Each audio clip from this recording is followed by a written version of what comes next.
enquadrado daquela forma. Aliás, a Ordem dos Médicos, há uma das pessoas que eu conheço muito bem que achou que o filme era interessantíssimo para mostrar em alguns eventos, e há a possibilidade disso. Porque eu acho que o filme ganha de alguma forma, se calhar eu sou um pouco suspeito, mas eu acho que o filme é um pouco como o Vinho do Porto. Quanto mais nós como é muito datado, num momento específico da nossa época, mais nos afastamos mais nos afastamos, mais recordações. É um pouco como onde é que nós estávamos no 11 de setembro, onde é que nós estávamos no 25 de abril, onde é que nós estávamos na pandemia. São todos momentos na nossa época dos 20 aos 80 anos de idade. Eu acho que os 20 não tiveram no 25 de abril. mas são realmente momentos fundamentais da época que todos nós estamos a viver, que são estas grandes, estas grandes fragmentações. E às vezes também é preciso passarmos ali algum tempo, uma fase, como disseste, e bem, se calhar daqui a 5 anos o filme vai ter outro impacto, porque as pessoas vão se voltar a recordar e achar bem isto, aquilo aconteceu, e não queremos nos lembrar mais daquilo, mas é sempre bom recordarmos. Isto foi uma surpresa, não é? Foi uma surpresa total. Eu lanço aqui um desafio aqui ao Livas Pinto, porque o Unicef tem os seus associados, muita gente da área da medicina, muita gente. E, portanto, se houver a oportunidade de repetir isto, depois com certeza poderíamos mobilizar gente da área da medicina que esteve lá, que são protagonistas, entre aspas. Sim. Aliás, os protagonistas são eles. Nós só quisemos fazer uma homenagem. Certo. É parte de uma homenagem. O argumento, há bocado estava a falar do argumento, é engraçado, o argumento foi alterado inclusivamente além das filmagens. Nós estávamos na fase de edição, de pós-produção, e nós tivemos um problema muito grande cá em Portugal acerca da capacidade de resistência dos médicos. Não sei se se recorda, em que houve alguém que dizia, a Marta Temido, que os nossos médicos deviam ser mais capazes, ter mais resiliência, disse ela. E essa palavra foi introduzida no final, no agradecimento. Sim. Porque, e depois os médicos naturalmente não ficaram contentes com esta afirma-se. Com essa farpa, porque depois de terem feito tudo o que fizeram, ainda estavam a pedir, ao mais alto grau da sociedade portuguesa, o Ministério da Saúde, estava a pedir mais capacidade de entrega aos médicos. Eu acho que é um bocado demais, não é? Eu gostei muito de ver a sua opção como argumentista quando o João Castro pediu uma pizza familiar. É uma linha. Sim. Porque no fundo era esse o dilema dele. Sim. O dilema dele era terei feito ou não as coisas bem feitas no âmbito do meu. Ora bem, o médico quando termina a sua formação faz o juramento de Hipócrates, certo? E então ele realmente tem que dar o seu melhor, seja a quem for, em qualquer circunstância, por juramento, por obediência à e aqui medicina. Depois ter que decidir. Mas ele também é uma pessoa, também é familiar, também é pai de família. E é humano. Porque muitas vezes também ouvimos dizer que os médicos não podem ser humanos, têm que ser quase máquinas. Porque não podem, às vezes esta questão de vou decidir quem é que vive, quem é que morre, é uma decisão muito ingrata para pedir a uma pessoa que tenha este tipo de... É uma decisão que ninguém deseja também. Claro. Portanto, eles aqui são quase também uns super-heróis. E eu imagino ficam com ela para o resto da vida. E eu imagino também o lado psicológico também que estas pessoas também passam. Porque tudo bem, há a questão de ter que decidir quem vive e quem morre, mas eles todos os dias tiveram que lidar com pessoas a morrerem à frente, depois de tudo que eles fizeram para tentar ajudar a pessoa ao máximo. Portanto, este lado dramático, psicológico, que se calhar daqui a 20 ou 30 anos, quando ainda estiverem a trabalhar, ainda se vão lembrar daquilo. Pois é algo que nós vamos aferir daqui a uns anos, não é? Sim. Ainda não tínhamos pensado sequer nisso. Acho que a nova vida, a nova fase. O filme estreou este ano, em 2023. Sim. Estamos quase a terminar o ano, portanto, se calhar para o ano. Para o ano, sim. Agora também, este ano também já não temos tempo. Este ano também muito mais. Não é? Era interessante exibir no Pedro Espano, no próprio hospital. Mas às vezes há a possibilidade, eles queriam exibir no Preto Hispano, mas também acharam que se calhar não têm as condições técnicas para passar o filme da melhor forma, portanto há a possibilidade de eles querem passar o filme no Constantino Neri. Eles ainda estão a ver, lá está, depois também são questões que também nos ultrapassam, portanto tem que ser uma decisão interna. Eles têm um auditório, mas às vezes o auditório, às vezes há tempo que fizeram lá um evento e que o som não funcionou. Eles não querem correr o mesmo risco. Portanto, por isso é que eles ainda não disseram para irmos lá exibir o filme. Porque isto tem muito a ver com a sensibilidade. Eu posso-vos dizer que os filmes fui convidado pela Ordem dos Médicos de Vila Real para exibir lá em fevereiro. E não tem nada a ver com medicina. Ou seja, eu vou estar porque eu troquei só e-mails com este médico, mas eu falo com eles sobre este filme. Se vocês também tiverem interesse. Se calhar era engraçado fazer uma turnê pela Ordem dos Médicos. O Santo António está aqui perto. Podemos arrancar com o Santo António aqui. Que o convidamos. Bem, se alguém quiser ter essa poder de distribuição, enfim. Há pouco estava a falar sobre as questões de argumento. Há aqui uma questão que nós debatemos bastante. Não sei se passou despercebida entre nós. A dada altura, nós introduzimos o médico que está sitiado dentro de uma casa a olhar para o mundo cá fora. É assim que ele se apresenta ao filme. Ele senta-se e ele está com um comando na televisão. E nós percebemos que ele está a tentar mudar de canal. Entretanto, o plano muda e nós percebemos que em contraplano que não existe claramente uma televisão. E aquele era o telemóvel dele. E ele não estava mesmo bem. Sim. E este personagem também vai crescendo a nível mesmo psicológico, ele vai crescendo ao longo do filme. Portanto, vamos tendo algumas passagens, há estes picos, depois também no trabalho de edição, há estes picos, estas tensões, os flashbacks e o voltar ao... Que foram tratados com cores diferentes. Sim, também foi propositado, também isso. O próprio ritmo do filme, por exemplo, nós podemos ter feito este filme quase como se fosse um filme comercial, com um ritmo muito dinâmico, mas achei por bem que este filme tinha que ter vários momentos. Portanto, tinha que ter aquele momento de contemplação inicial em que nós estamos a apreciar aquelas imagens do Porto vazio, sem ninguém. Aquilo são quase como se fossem uns quadros, quase um quadro.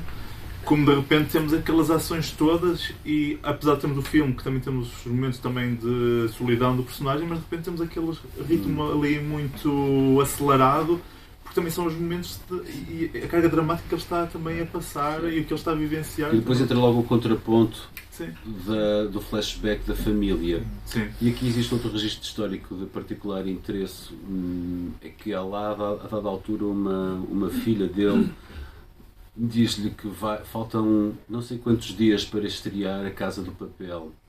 Isto efetivamente aconteceu. Sim. No momento da pandemia, estávamos em contagem decrescente para estrear A Casa do Papel, que ia ser a terceira série, se não me engano, e estava o mundo inteiro à espera de ver A Casa do Papel. O que é engraçado, porque nós estamos a viver um momento em que estamos todos, enfim, sem saber muito bem como, a viver dentro de casa, mas de repente o ser humano parece que esquece, porque vai estrear uma série que eu gosto muito. Mas isso também é um mecanismo de sobrevivência. Também claro. Também é. Sim. Também é verdade. Sim. Também é verdade. Porque eram também muitas horas dentro de casa, não é? Caso contrário, morreríamos todos. Ou tínhamos morrido. Uns mais, outros menos. Precisava de um bombom, não é? Sim. Curiosamente, o que consumimos na pandemia foi arte, não é? Foram livros, foram filmes, foi música, foi arte. Foi isso que nos fez sobreviver. Foi arte. É engraçado, não é? Aliás, nós temos um amigo, o Rui, que diz que é impossível viver sem arte. Portanto, é verdade. Uma prova de fogo. É inteiramente verdade. Apesar de muitas vezes as pessoas não valorizarem tanto a arte, mas reparamos que sem a arte não vivemos.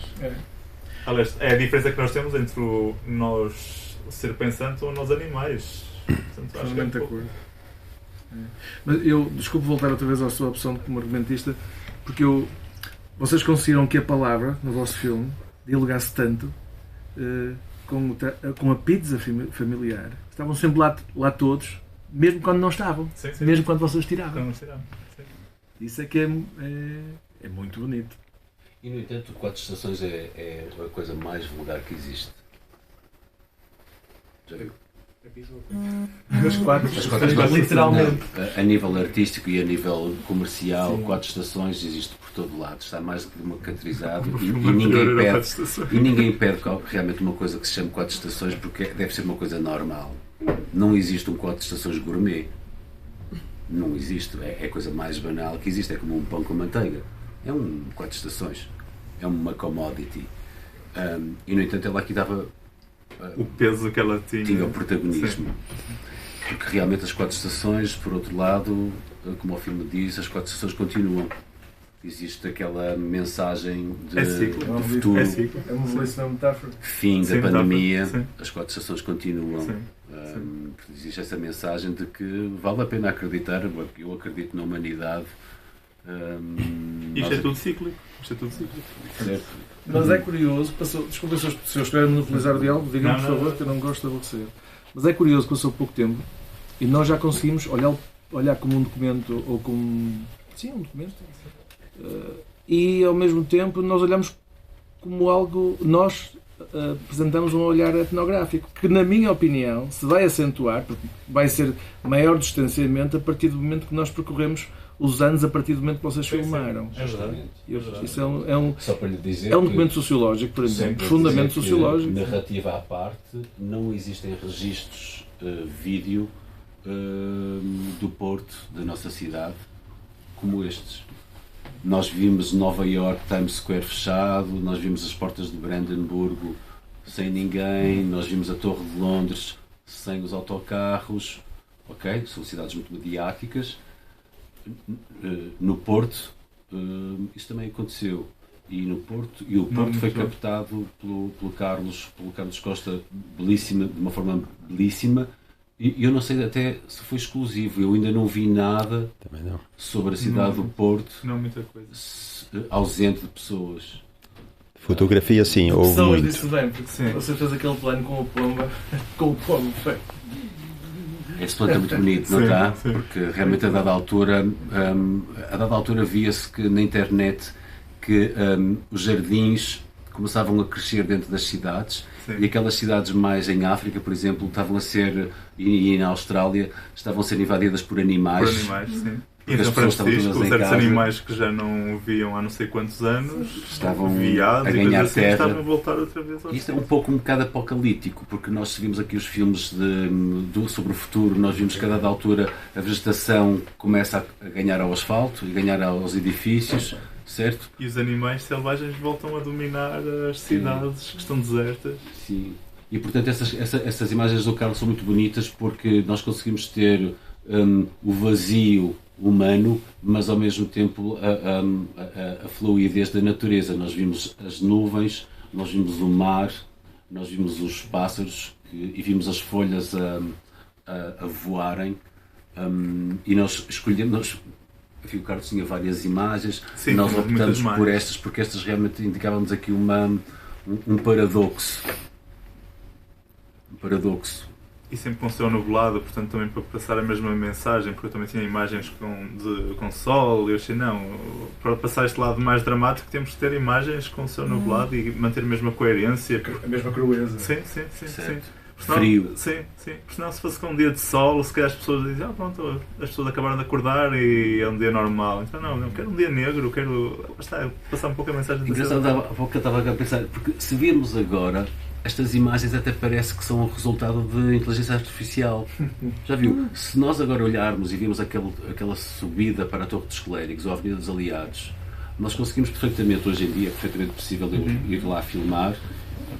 Faço a opção de retirar carros, que isto era uma coisa que há 2 anos atrás não era possível, mas agora é possível fazê-lo. Parece aí, mas não, isto aconteceu, realmente, E lá estamos nós. E a opção de realização, também que planos mais estáticos, também é propositado, porque eu podia fazer imagens com drone, com gimbals, e andar pela cidade, a percorrer a cidade, mas assim, o lado dramático ia desaparecer todo. Aliás, parecia quase uma reportagem. Nós também chegamos a pensar nessa hipótese. Será que eu vou usar umas imagens de drone? Mas se calhar o lado dramático, não. O lado dramático é a imagem estática. Vamos contemplar a imagem. Porque também é uma coisa que eu muitas vezes critico, e dependendo obviamente do tipo de projetos, eu acho que também nos falta muito aquele cinema mais clássico, que é aquele cinema de contemplação. E acho que este momento inicial é um pouco isso, com tempo. É preciso respirar, desacelerar. E isto também, a pandemia também teve esse lado também interessante, que é, nós tivemos tempo para refletir, contemplar, e eu quis também passar um pouco essa mensagem, porque senão, imagem em movimento, drone, é pegar num drone e andar pela cidade do Porto, mas se calhar aquela mensagem não ia passar. Esta foi uma discussão que nós tivemos de alguma forma intensa, ao telefone, sitiados, eu em minha casa, o Carlos em casa dele. Como é que são estas imagens? São mesmo tensas, são mesmo paradas, são mesmo... Nós precisamos de tempo, porque lá fora o tempo parou e as imagens não podiam ser em movimento. É um bocado como o Ozu, o japonês, que desce o tempo do filme e ao descer o tempo do filme consegue transmitir uma profunda humanidade. Eu aconselho, existe aqui um ciclo de cinema do Ozu no Campo Alegre, que está até ao final da próxima semana. Qualquer filme dele pode ver. Eu gostei muito de estar lá, de rever aquele filme em tela grande, todos restaurados, porque realmente o tempo desce e quando o tempo para, nós estamos mais próximos uns dos outros.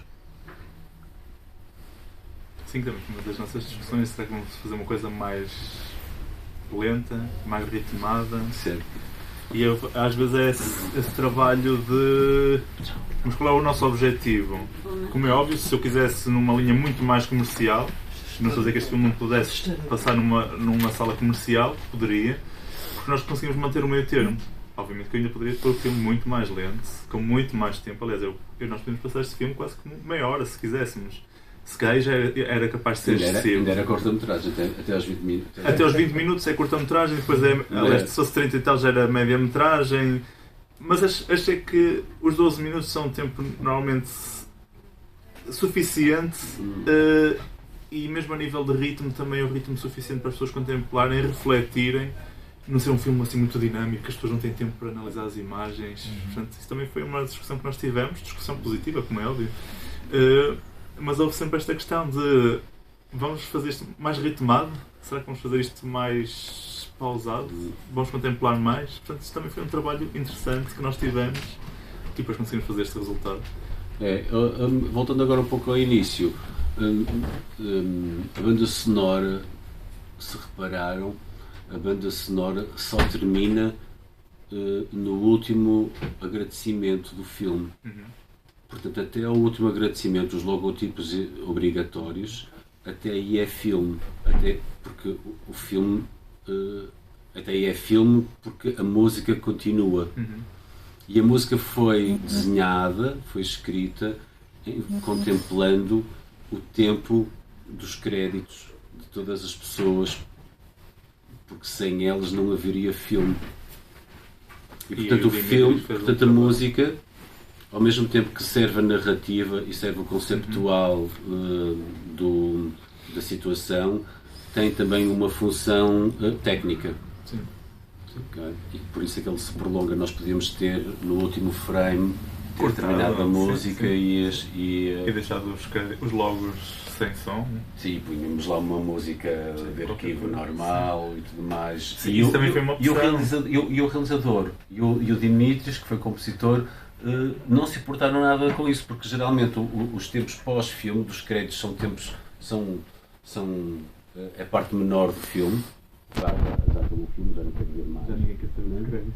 Mas isso é importante para o Carlos e para o Dimitris de contemplar isso no filme. Portanto, a música veio desde o início buscar as pessoas para um conceptual de vacancier dramático do Verdi, é transportado para a guitarra portuguesa do Miguel,